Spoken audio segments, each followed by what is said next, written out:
the jinn and the humans, whether they will be judged, who will be judged first, and whether the jinn will enter paradise with the humans. Allah subhanahu wa ta'ala said in Surah Al-Zariyat in ayah number 57, وَمَا خَلَقْتُ الْجِنَّ وَالْإِنسَ إِلَّا لِيَعْبُدُونَ. So this ayah specifies that the call and the da'wah and the message of the prophets, and particularly Prophet Muhammad sallallahu alaihi wasallam, was general to cover both the jinn and the ins. And that's why Allah said, I have not created the jinn and the human beings, but only to worship me. And that means these two species are the only creatures who have been given the free choice. And with the free choice, it requires sending messengers and prophets and so on. And Allah subhanahu wa ta'ala stated that in more than one position in the Quran. For instance, in Surah Al-Ahqaf, Allah the Almighty tells us, as well as in Surah Al-Jinn, ayah of Surah Al-Ahqaf, وَإِذْ صَرَفْنَا إِلَيْكَ نَفَرًا مِنَ الْجِنِّ يَسْتَمِعُونَ الْقُرْآنَ.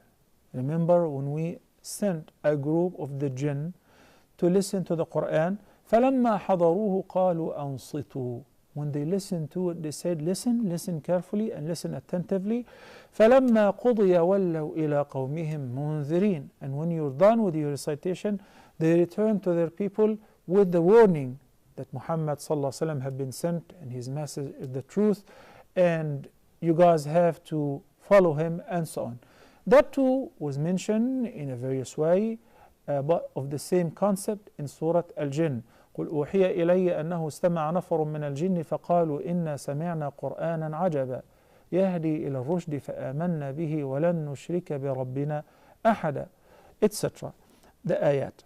In Surah Al-An'am, Allah the Almighty says that He will address both Al-Jinn and the humans beings, saying, يا معشر الجن والإنس ألم يأتكم رسل منكم يقصون عليكم آياتي وينذرونكم لقاء يومكم هذا قالوا شهدنا على أنفسنا وغرتهم الحياة الدنيا وشهدوا على أنفسهم أنهم كانوا كافرين.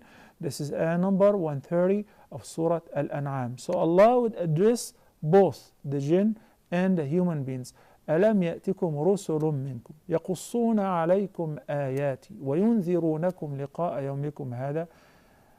Hasn't come to you messengers in order to recite my verses upon you and warn you against this meeting of mine, the day of judgment and يوم القيامة.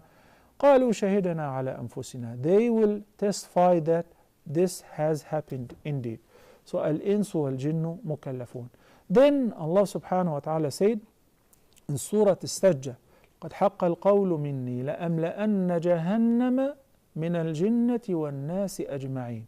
So this ayah indicates that the jinn also, the disbelievers of them, will be doomed to hell, as well as the ins exactly. من الجنة والناس أجمعين. The fire of hell will be full of jinn and human beings.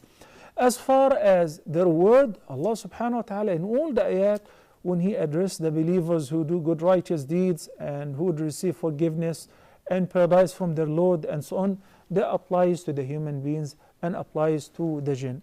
As well as the technicality. When will they enter it? Who will enter first? Will they get the same reward? Would they be with us? This is entirely unseen to us. We just need to believe in the general concept, which is Al-Jinnu wal-Insu, jinn and human beings are mukallafun. They are appointed by Allah subhanahu wa ta'ala, have been receiving messages, and the message of Prophet Muhammad sallallahu alaihi wasallam is general to both of them. Those who believe of them will be saved, receive salvation, and be rewarded, will enter paradise. And those who disbelieve of them, as Allah said in Surah Al-Sajdah, they will enter the fire of hell as well. Barakallahu fikum.